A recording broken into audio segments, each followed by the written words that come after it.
Bueno, mis hermanos, vamos a ir al Salmo 107 en esta noche.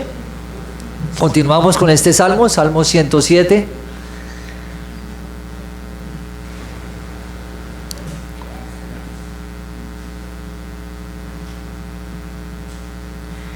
Esta es ya la segunda parte de este Salmo. Recuerdan que lo habíamos dividido en dos partes. La primera era del verso 1 hasta el verso 22. Hoy vamos a continuar desde el verso 23 hasta el verso 43. Y vamos a colocar en las manos de Dios este tiempo. Una vez más vamos a orar para que sea Él hablando a nuestros corazones, iluminándonos con tu Santo Espíritu, y además de esto sea hablando a nuestros corazones, que es lo que hace la palabra de Dios. Así que los invito a que oremos. Padre, te damos gracias en esta noche, después de haber entonado estos himnos. Es un deleite, es una gran bendición acercarnos a ti, Padre, decirte que separados de ti nada podemos hacer, que grande ha sido tu fidelidad para con nosotros, tu bondad, tu misericordia, que gracias por este tesoro tan grande que nos has permitido tener en nuestras manos, que nos has dejado, por el medio del cual tú te revelas a nosotros. Es tu palabra. Por eso damos gracias en esta noche, porque podemos además acercarnos a ella, abrirla, y junto a este servicio que es de oración, donde traemos nuestros motivos de adoración, de oración y de agradecimiento, podemos además de esto instruirnos por medio de tu palabra, porque tu palabra dice que la fe viene por el oír, y el oír la palabra de Dios, y es en ella en quien queremos estar. Y por eso rogamos que en esta noche por medio de tu Santo Espíritu nos ilumines y nos ayudes a estar en ella, para que nuestro corazón, nuestra alma sea saciada de tu palabra y del alimento que solo aquí podemos hallar para ella.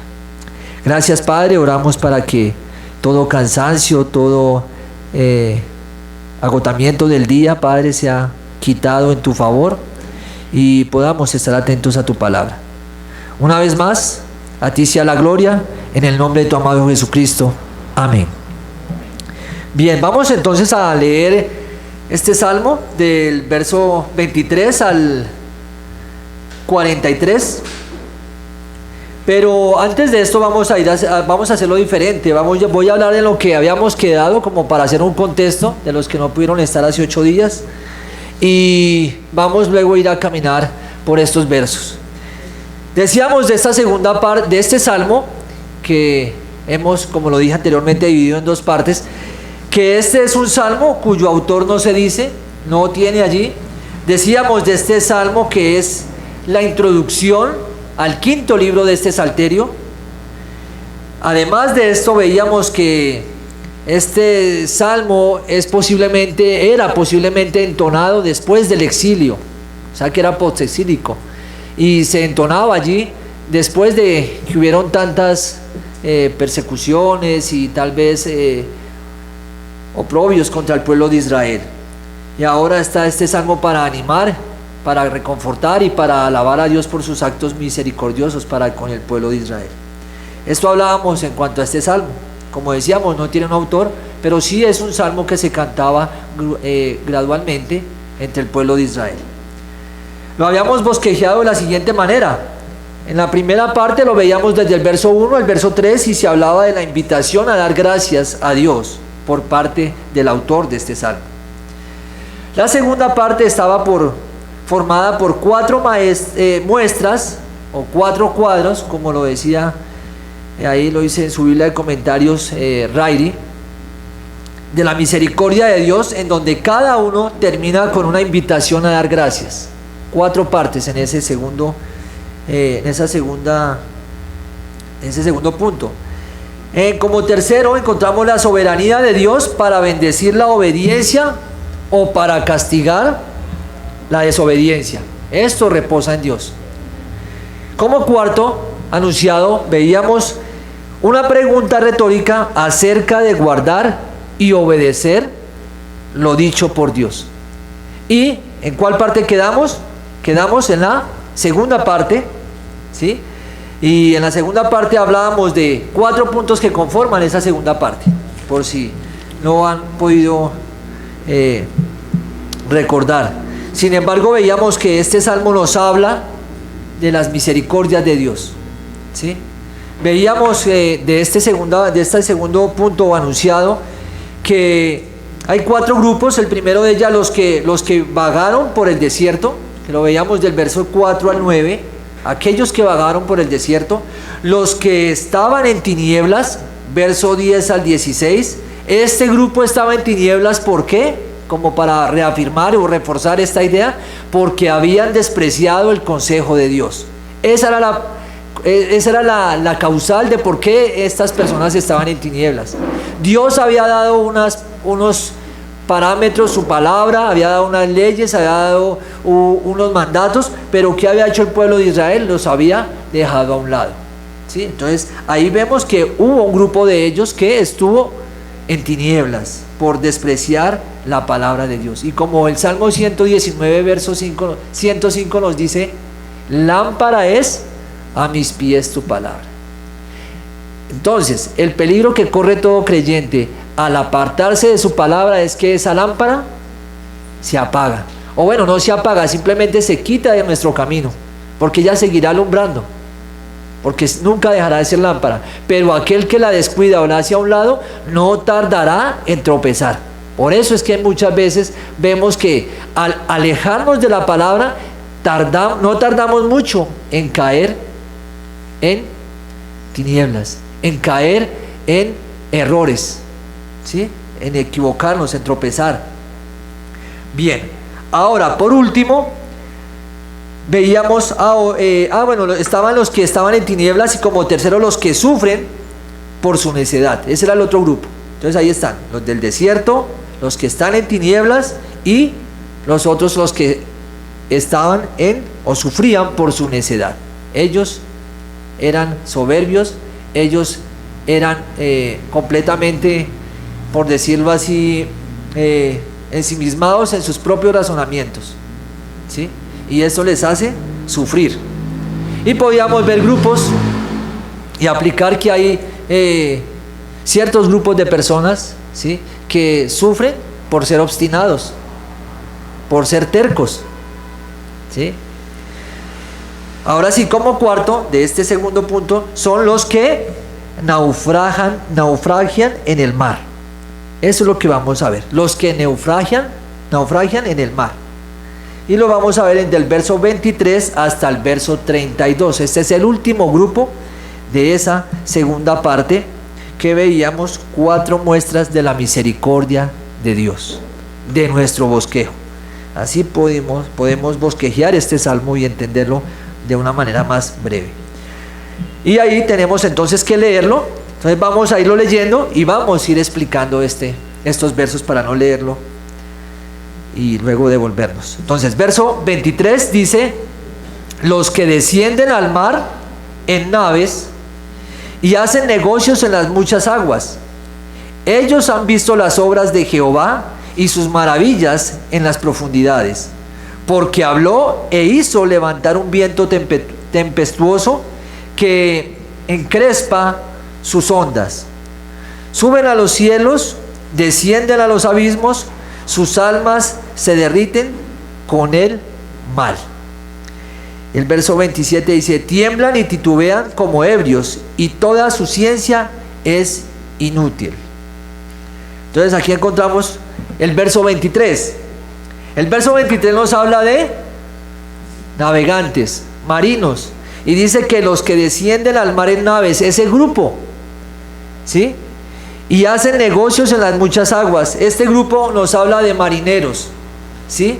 Y tenemos que asociarnos: hombres, el mar, naves, embarcaciones están allí presentes. Ellos fueron llevados tal vez allí al servicio de reyes extranjeros. Este grupo fue llevado a ser trabajadores y a ser hombres de mar en estas naves, tal vez por reyes extranjeros que estaban allí, con el fin de comerciar productos. Comercializaban allí y ahí llevaban sus productos en sus naves, en sus embarcaciones. Lo dice muy claro el texto. Algo de esto lo podemos ver en el segundo libro de Crónicas, capítulo 9, 21, para los que toman apunte ahí. Miren lo que dice: porque la flota del rey iba a Tarsis con los siervos de Irán, y cada 3 años solían venir las naves de Tarsis y traían oro, plata, marfil, dice, monos y pavos y reales. Eso era lo que vendían en esa época, ¿sí? Monos y pavos reales, oro y plata. Así que se negociaba, y el medio de transportar esta mercancía era en barcos. Y ahí están los marineros, ahí están ese grupo. Esto en los tiempos obviamente de Salomón, cuando se describe su fama y sus riquezas. Es lo que podemos ver. Así que esto es lo que tiene en mente el salmista, esas situaciones, esos medios de comercio. Pero en el verso 24 dice: ellos han visto las obras de Jehová y sus maravillas en las profundidades. Ellos, en medio de esas travesías en el mar, en medio de ese navegar dentro del mar, fueron testigos de las obras de Dios en el mar, como lo dice el texto. Ellos fueron testigos de lo que Dios había creado en las profundidades del mar. Imagínense, estos hombres marineros. El Salmo 104, 25 dice: he allí el grande y anchoso mar, en donde se mueven seres innumerables, seres pequeños y grandes. ¿Quién los estaba viendo ahora? Según el texto que estamos leyendo, los marineros estaban siendo testigos de esas obras creadas de Dios. Así que este texto o este verso también nos está ayudando a traer a memoria a alguien que fue sumergido en el mar y que fue tomado por un gran pez. ¿Recuerdan cómo se llamaba ese hombre? Jonás. Este es uno de esos marineros, aunque él no era específicamente marinero, se embarcó allí, ¿sí? Tomó un barco huyendo de Dios, huyendo de lo que Dios le había demandado, y resulta él sumergido en el mar y siendo tragado por un gran pez, ¿sí? Así que aquí recordamos a Jonás como testigo también de las obras que Dios había hecho en las profundidades del mar. Eso lo podemos ver allí. El verso 25 dice: porque habló e hizo levantar un viento tempestuoso que encrespa sus ondas. Ahora, ¿quién es el que habla y quién es el que hace que esa tormenta salga? Dios. Dios es el que da la palabra. Dios es el que hace que esa tormenta o esas tormentas o esas oleadas grandes de metros de altura sea el que Dios es el que las levanta, Dios es el que las coloca allí. Él es quien está haciendo esto, es su palabra. Y no importase que fuese grande la embarcación, no importase cuántos marineros o hombres pudiesen estar allí en esa nave, ¿qué sería en medio del mar y en medio de esas olas? Decía un comentarista, es como una caja de fósforos, sería en medio de esa inmensidad de mar, en medio de olas de metros de grandes, ¿sí? Con unos vientos fuertes. Eso era como una caja de fósforo de aquí para allá, llevada de aquí para allá. Eso era una embarcación. Pero ¿quién era el que hacía esto? Dios con su palabra. Dios con su palabra lo levantaba. El verso 26 dice: suben a los cielos, descienden a los abismos. Aquí quiere decir que la embarcación subía con las olas, pero también bajaban. Eso es lo que describe aquí. Pero no solamente describe eso. Suben a los cielos, descienden a los abismos, y mire cómo dice: sus almas se derriten con el mal. Así que esto describe el temor que tenían estos hombres que estaban allí tripulando estas naves, ¿sí? El temor estaba allí con ellos. Pues imagínense, en medio del mar, con vientos, con oleajes altísimos, tempestad, así se encontraba. En medio de un naufragio, ¿quién no va a tener miedo? ¿Verdad? ¿Quién no se siente? Si el mar es de respeto, he oído por ahí. Si nomás un río que lleva una corriente y es de respeto para cruzarlo, para nadar, para sumergirse en él, para pescar, ¿cuánto más el mar, donde hay una inmensidad de agua. Bueno, y el verso 27 nos dice, tiemblan y titubean como ebrios. Ahí una vez más nos está reforzando el temor que asolaba a estos hombres de esta embarcación. O lo que tiene en mente aquí el autor, a los que tiene allí, ese suceso, ese grupo. Siendo ellos expertos marineros, ¿sí?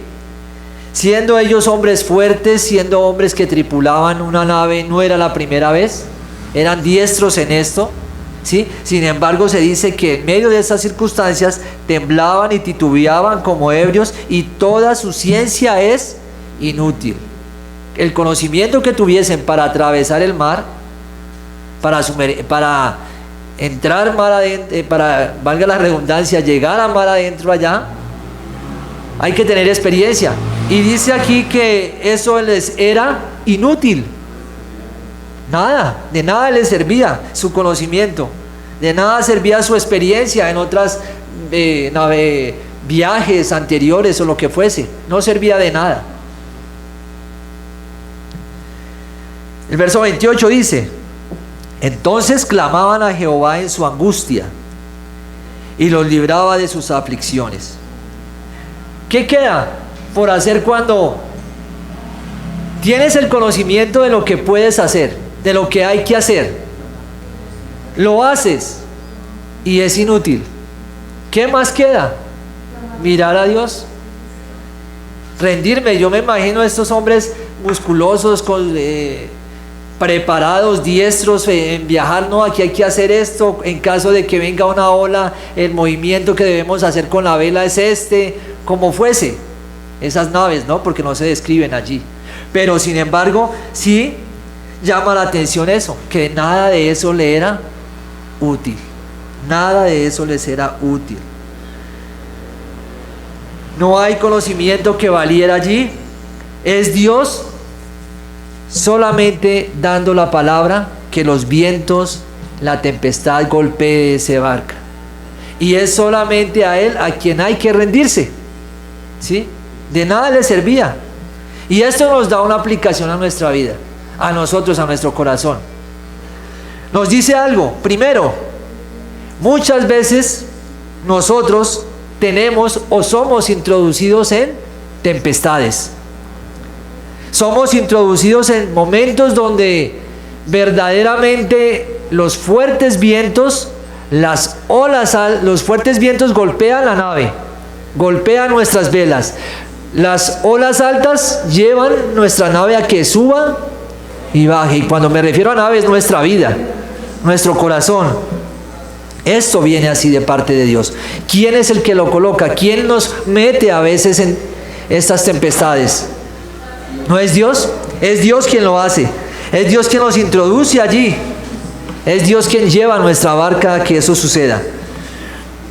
Y ahí tenemos que recordar, y siempre que hablamos de tempestades y hablamos de barca, recordamos lo que sucedió con los discípulos y su maestro.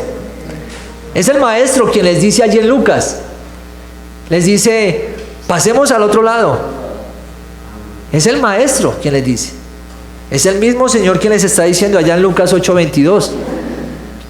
Pero es el mismo Señor quien va a obrar también allí. ¿Quién iba a pensarlo? Pero estaban con el Señor, lo están siguiendo, lo están acompañando en medio de sus labores diarias al Señor, al Maestro. Sin embargo, les dice, pasemos al otro lado. ¿Y qué encuentran en medio de ese pasar? Tempestad. Tempestad. Y esto nos aplica a nosotros. Podemos estar caminando con Dios, podemos ir y obedeciendo su palabra, haciendo los cambios debidos en nuestra vida, pero a veces vienen tempestades. A veces Dios da la palabra y esos fuertes vientos se levantan. Dios da la palabra y la tormenta comienza a aparecer. Así que no siempre debemos echarle la culpa al diablo. A veces es Dios, y es que el que está en tormenta, Dios lo puede haber colocado allí. Dios ha dado esto, Dios lo ha permitido por algo especial, por algo especial. Esto tiene un fin en sí, y es que lo conozcamos más, ¿verdad? Dependamos más de Él, ¿sí? Que nos demos cuenta de su señorío, que nos demos cuenta de su bondad para con nosotros en medio de la tempestad. Cosas que nadie quisiera meterse, ¿no? Nadie quisiera entrar en una tempestad, nadie quisiera entrar en mar abierto en medio de semejante oleadas y vientos recios. Por eso muchas veces Dios tiene que hacerlo. Dios tiene que hacerlo. Y Dios tiene que, porque por nosotros mismos fuéramos, no entraríamos, ¿sí? Y esto derriba un poco esta enseñanza falsa de la prosperidad, ¿no?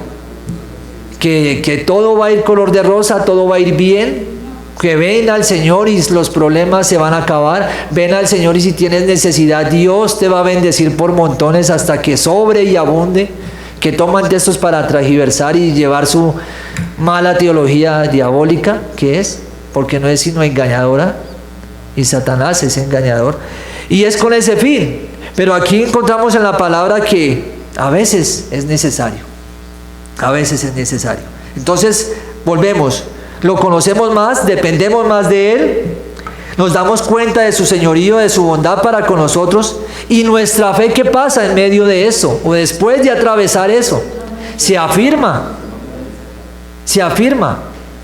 Uno puede recordar, no sé si ustedes pueden hacerlo, recordar las situaciones por las que han atravesado duras, difíciles, en las cuales dijeron, de esto no puedo yo salir.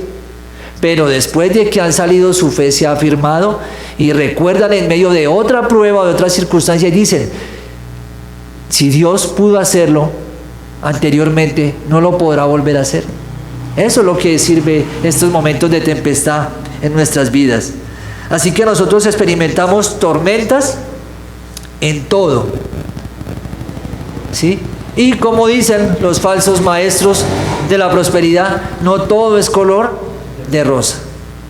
Necesitamos esos momentos, necesitamos para nuestro crecimiento espiritual, para conocer más a Dios, para sumergirnos en la palabra y empezar a ver a Dios.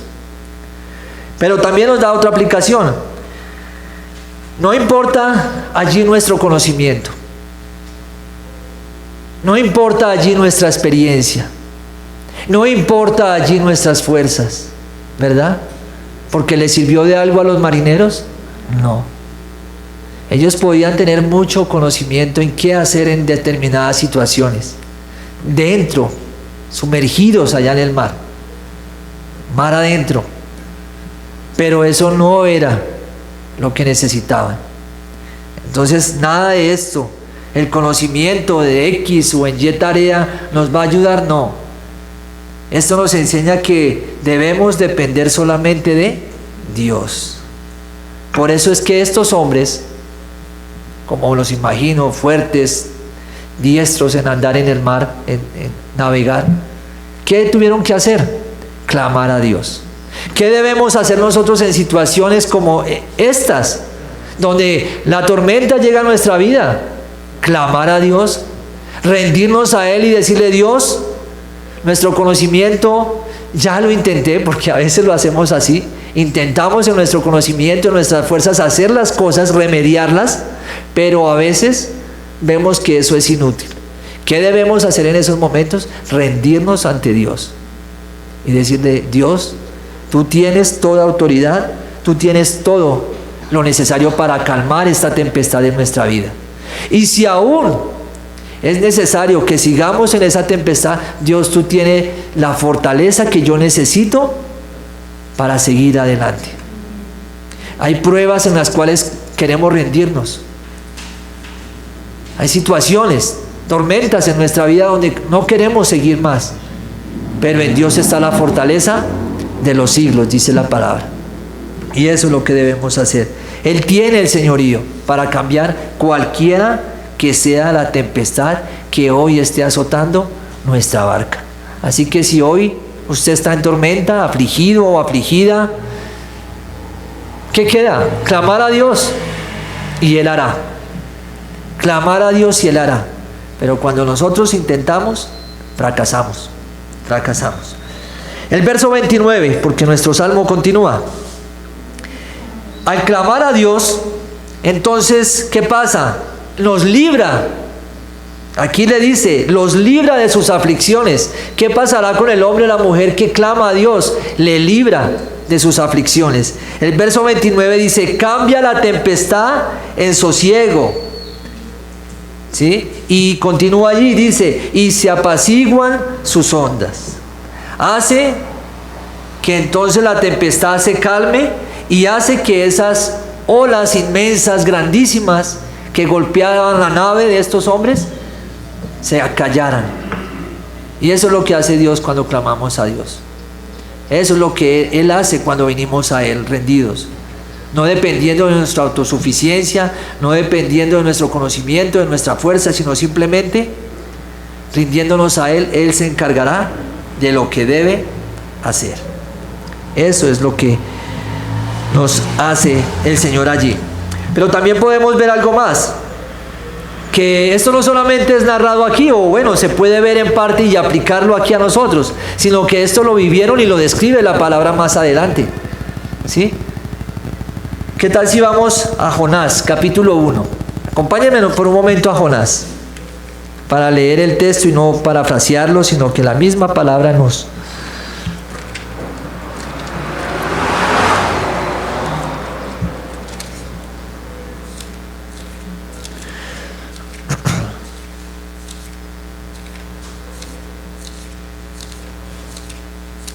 ¿Lo tenemos? Jonás capítulo 1, versículo 14 y 15. Noten lo que pasa con marineros. Y dice, o bueno, leámoslo desde el verso 13, desde el versículo 13. Y aquellos hombres trabajaron para hacer volver la nave a tierra, mas no pudieron porque el mar se iba embraveciendo más y más contra ellos. Versículo 14. Entonces clamaron a Jehová y dijeron, te rogamos ahora, Jehová, que no perezcamos nosotros por la vida de este hombre, ni pongas sobre nosotros la sangre inocente, porque tú, Jehová, has hecho como has querido. El versículo 15 dice, y versículo 14, versículo 15, sí, perdón. Dice, y tomaron a Jonás y lo echaron al mar, y el mar, ¿qué pasó? Se aquietó de su furor. La pregunta es, ¿quién lo aquietó? ¿Quién lo enfureció? Dios. ¿Qué hicieron los marineros? Clamaron a Dios. Aún siendo inconversos, no lo sabemos allí, pero clamaron a Dios y Dios en su misericordia y bondad actuó y acalló el mar. Así que lo podemos ver ahí. Otra narración. Verso 30 del Salmo. Volvamos al Salmo. Volvamos allí las páginas. Y dice, luego se alegran porque se apaciguaron y así los guía al puerto que deseaban. Así pudieron llegar a donde estos marineros, después de clamar a Dios, a su destino, a donde habían deseado llegar. Y esto también trae aplicación a nuestras vidas. Solo cuando colocamos en las manos de Dios todo, podemos llegar a donde necesitamos llegar. ¿Por qué? Porque Dios es el que está con el timón. Dios es el que está llevando la nave. Dios es el que nos está guiando. Entonces, cuando yo deposito todo en las manos de Dios, aunque haya una tormenta, Dios me llevará al destino que necesito llegar. Que necesito llegar, no al que deseo llegar. Porque aún Dios puede tomar, si el rumbo es equivocado, como Él tiene todo bajo control, puede darle dirección a la nave. Puede darle dirección a nuestras vidas para llevarnos a donde verdaderamente Él desea que estemos y donde sabemos que verdaderamente es la voluntad de Dios. Porque la voluntad de Dios es agradable y es perfecta. Podemos tener nosotros destinos, pero el que verdaderamente tiene el destino que nos corresponde y que nos va a bendecir en nuestra vida es Dios. Y solamente depositando en Dios nuestras vidas podremos llegar a ese destino. Por eso es que a veces en circunstancias quedamos manicruzados. No tenemos que hacer, no vale experiencias, como dice el Salmo, no vale fuerza, no vale nada. Porque Dios lo que necesita solamente es que clamemos a Él para que Él le dé dirección a la nave. Verso 31. Alaben las misericordias de Jehová y sus maravillas para con los hijos de los hombres. Y aquí encontramos lo que hemos encontrado en otra parte de grupos, en los grupos anteriores. Recordábamos que en cada grupo se narraba la condición, la situación por la que atravesaban, y a lo último terminaba con una invitación. Y la invitación era alabar a Dios por sus continuas misericordias y por las obras que Él había hecho. Pues en este último grupo no hay una excepción, es igual. Se invita a alabar a Dios. Se invita a adorarle, se invita una vez más a que todos exalten las bondades y las obras de Dios. Y aquí lo encontramos desde el verso 31 y continúa hasta el verso 32. Exáltenlo en la congregación del pueblo y en la reunión de ancianos lo alaben. Así que en esto concluye, ¿no? En exaltarlo, en alabarlo, pero es algo importante y nos instruye. Nos instruye a nosotros como iglesia hoy. Nos instruye a nosotros como creyentes estos tres últimos versos. ¿Por qué?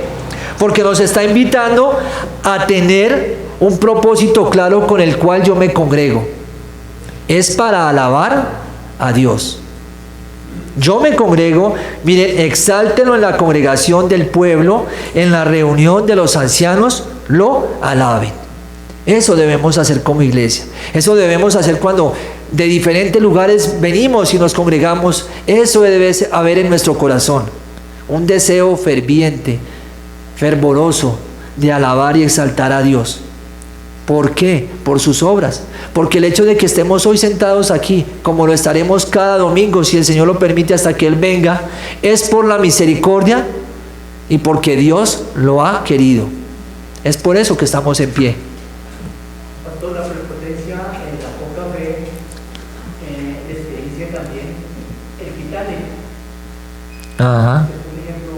Así es, un ejemplo de soberbia, un ejemplo de donde se descansaba en el conocimiento, se descansaba en la tecnología para ese entonces, y vemos que aún decían que iban a ser más famosos que Dios. ¿Será que decían? Ahí había que ni Dios podía destruirlo. Así es, mi hermano, y miren en lo que terminó. Así es, podemos ver un reflejo de eso también. Así es, podemos verlo también de esa manera. Entonces ahí vemos cómo este salmo nos instruye a qué debemos hacer al congregarnos, al estar todos unidos, alabar y exaltar a Dios. Ahora vamos a ver la tercera parte, el tercer punto de nuestro bosquejo para ir finalizando, y es la soberanía de Dios para bendecir la obediencia, o la soberanía de Dios también para castigar a los desobedientes, o para castigar la desobediencia. Y lo vemos desde el verso 33 hasta el 42. Y el 33 dice: Él convierte los ríos en desierto y los manantiales de las aguas en sequedales. Una vez más, como en el mar, cuando Él da los vientos, ¿quién hace aquí todo? Dios. Es Dios quien convierte eso que estaba lleno de agua en desierto, en sequedales. Los manantiales en sequedales. Es Dios mismo quien lo hace. Eso nos ayuda a mirar mucho y a ver que es Dios quien en su soberanía puede y tiene el poder para hacerlo. No es coincidencia que un mar se seque. Bueno, un mar no, que baje sus niveles, más bien. Y no es coincidencia que un río se seque, que solamente podamos ver, por aquí pasaba un río, como podemos decir hoy muchos de tantos lugares que hemos visitado, y ya no está el río que veíamos cuando niños. ¿Por qué? ¿Es casualidad? No, es Dios quien lo hace. Él convierte los ríos en desierto y los manantiales de las aguas en sequedales. La tierra fructífera en estéril por la maldad de los que la habitan. ¿Quiénes son los culpables? ¿Quiénes son los responsables? los malos. El hombre es el responsable. Ahí muy claramente lo dice el texto. ¿Y será Dios injusto al hacerlo? No. Dios está actuando con justicia. Dios está haciéndolo porque ¿cómo ha sido el comportamiento del hombre? Malo. Así que esto es lo que hace que Dios actúe y estas son las causas que vienen. Ahora también podríamos decir como aplicación, ¿por qué muchas veces podemos estar en problemas en nuestra vida? Porque somos malos, porque no atendemos a lo que Dios demanda en su palabra, porque tomamos decisiones basadas en nuestro conocimiento, basados en nuestras fuerzas, y entramos en problemas. ¿Y qué hace? Dios tiene que obrar, justamente. Y eso es un atributo hermoso de Dios, aunque suene fuerte. Pero cuando empezamos a hablar de atributos de Dios, vemos como misericordia, vemos amor, vemos su justicia, vemos su bondad. Y aquí vemos que Dios está obrando justamente porque está castigando al malo. Verso 35. Vuelve el desierto en estanques de aguas, y la tierra seca en manantiales. Ahora, ¿qué hace? Lo invierte, porque en Dios está el poder, como para secar, como para llenar de agua. Él lo está haciendo. Pero ¿qué es lo que hace que eso cambie? ¿Qué es lo que hace que Dios actúe en inversa allí? Y vamos a verlo. Entonces, ahí dice que Él vuelve el desierto en estanques de aguas, y el verso 36 dice: allí establece a los hambrientos y fundan ciudad en donde vivir. Siembran campos y plantan viñas, y rinde abundante fruto. Los bendice y se multiplican en gran manera, y no disminuye su ganado. ¿Para quiénes será esto? Si Dios, estamos hablando de que Dios es justo y castiga al malo, ¿para quién vienen estas bendiciones? Tener donde habitar, tener agua, porque para poder habitar en un lugar es necesario agua. Tener no solamente agua, alimento, que la tierra dé su fruto. Estos no son más sino bendiciones. ¿Y quiénes son acreedores de ellas? Aquellos que obedecen, aquellos que son justos, aquellos que han sido justificados ¿por quién? Por Jesucristo, aquellos que han depositado su fe en ella. Y lo más hermoso de esto nos puede dar un destello de lo que será el reino mesiánico, de lo que será cuando el Señor comience a reinar todas estas bendiciones sobre nosotros.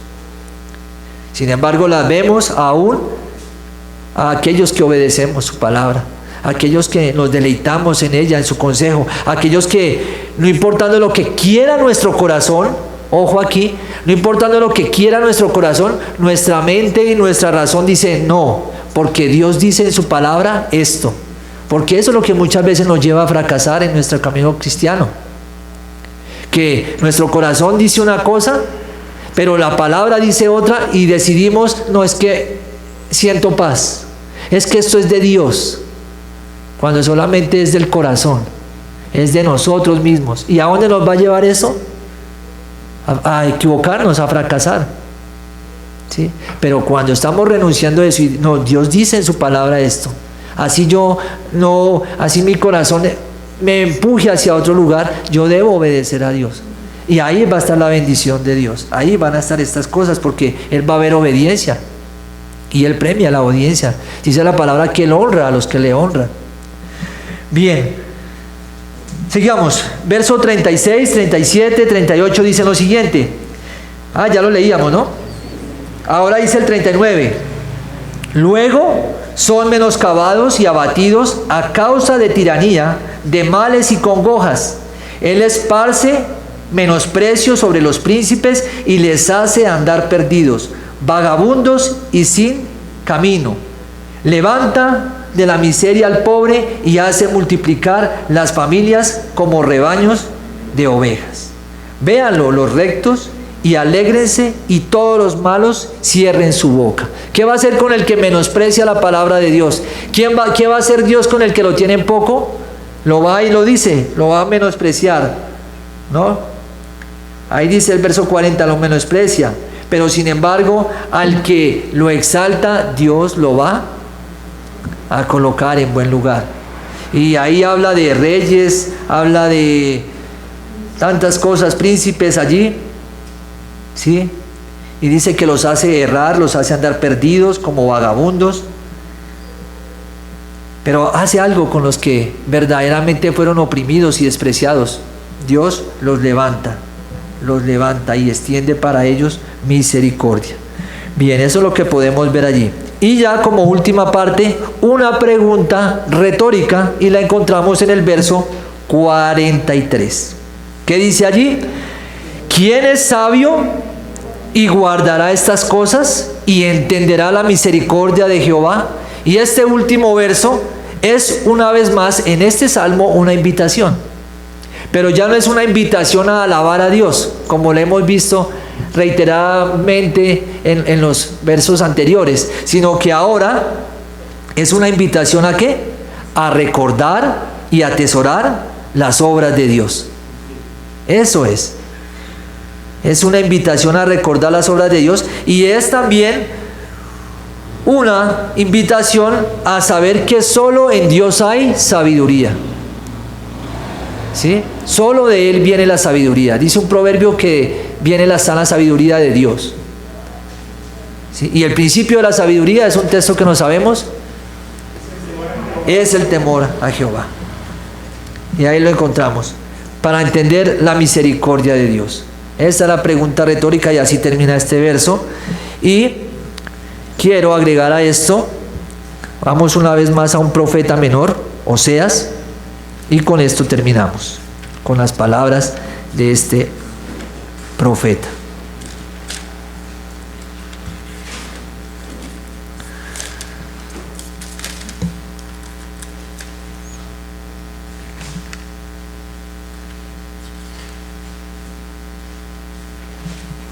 Oseas 14, verso 9, versículo 9.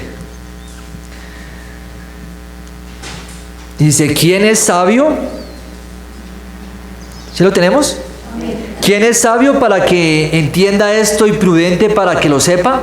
Porque los caminos de Jehová son rectos y los justos andarán por ellos, mas los rebeldes caerán en ellos. Es como una idea y refuerza lo que es el castigo para los malos como la bendición para los buenos.